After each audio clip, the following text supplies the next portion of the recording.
আসসালামু আলাইকুম বন্ধুরা, কেমন আছেন সবাই? আশা করি সবাই ভালো আছেন। আজকের এই ভিডিওতে আপনাদেরকে স্বাগতম জানাচ্ছি। আজ আমি আপনাদেরকে নিয়ে আসছি শীতের সকালে একটা এলাকায় নিয়ে আসছি। এই এলাকাটা ঘুরে ঘুরে আপনাদেরকে দেখাবো। তো পুরো ভিডিওটি দেখার চেষ্টা করুন। মানে শীতের সকাল যে কত সুন্দর সেটা আসলে যারা করেন না, মানে যারা সকালে উঠতে পারেন না তারা কিন্তু আসলে এটা মিস করে যান। ঠিক আছে, তারা কিন্তু এটা শীতের সকালটা মিস করে যান। তো আমি এই ভিডিওর মাধ্যমে আপনাদেরকে শীতের সকালটা খুব সুন্দরভাবে দেখাচ্ছি। আপনারা দেখেন, ঘুরে ঘুরে আপনাদেরকে দেখাচ্ছি। দেখেন কত কুয়াশা, দেখছেন কুয়াশার চাদর মুড়ি দিয়ে আছে কিন্তু এই শীতের সকালটা। তো আমি আমার চ্যানেলে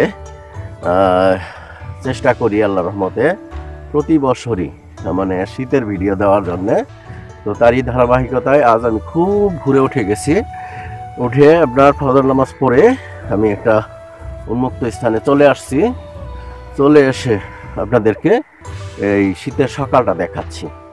তো আপনারা এই শীতকালে সকাল সকাল উঠবেন, ঘুম থেকে উঠবেন, উঠে আপনারা আসলে শীতের সকালে যদি একটু হাঁটতে বের হন বা যেটাকে মর্নিং ওয়াক বলা হয়, সেটা যদি করেন আসলে সেটা অনেক সুন্দর হয়। কিন্তু আপনাদের শরীর স্বাস্থ্য বলেন, মন বলেন, অনেক সুন্দর হয়।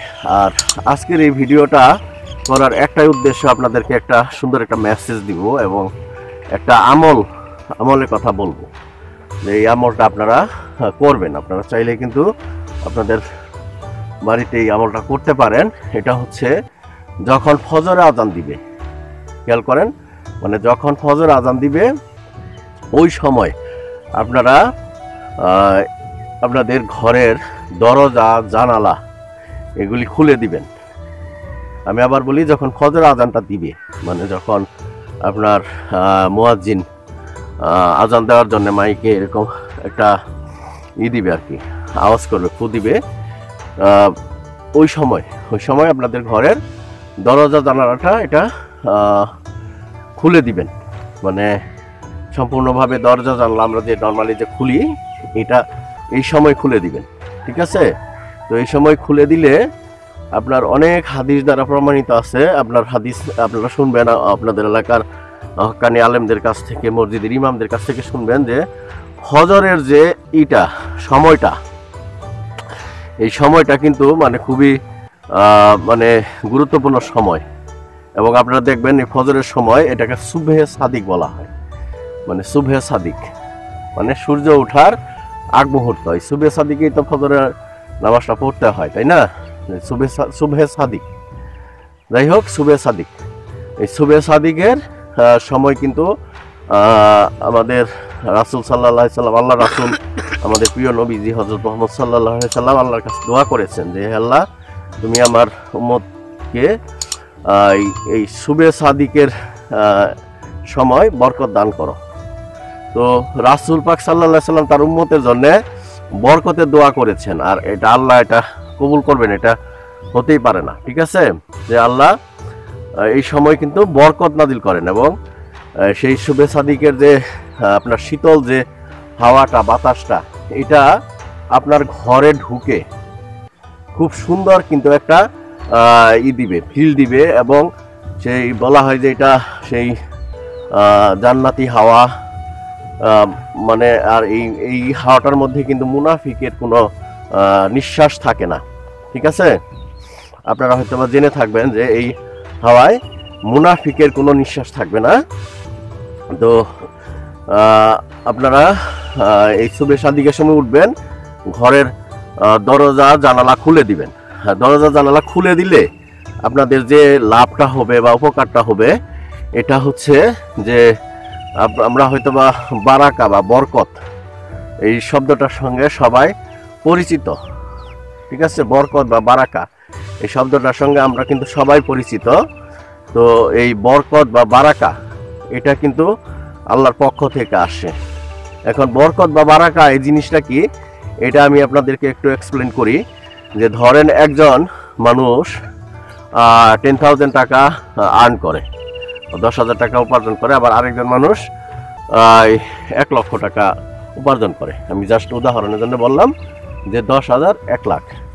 এখন যে 10,000 টাকা উপার্জন করে যদি তার উপরে আল্লাহর বারাকা নাজিল হয় বা বরকত হয়, তাহলে সে ওই 10,000 টাকা দিয়ে তার সংসার চালিয়ে আরও 5,000 টাকা বা একটা মোটামুটি একটা হ্যান্ডসাম অ্যামাউন্ট সে সঞ্চয় করতে পারবে। ঠিক আছে, মানে তার এরকম বরকত, মানে যে জায়গায় আপনার মানে 1 টাকায় দেখা যাবে যে সে 1,000 টাকার কাজ করে ফেলছে বা আরও উপকার হয়ে গেছে তার, মানে তার টাকাটার মধ্যে একটা আয় হয়েছে, বরকত হয়েছে এটা।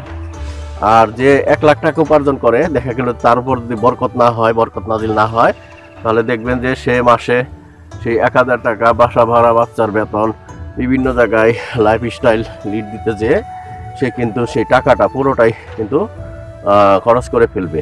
তারপরে দেখা গেল যে তার অনেক রোগবালাই থাকলে সেটার চিকিৎসা, হসপিটাল খরচ, বিভিন্ন ধরনের খরচ বাবদ সে আরও দেখা গেল যে আরও 50,000 টাকা সে ঋণে পড়বে।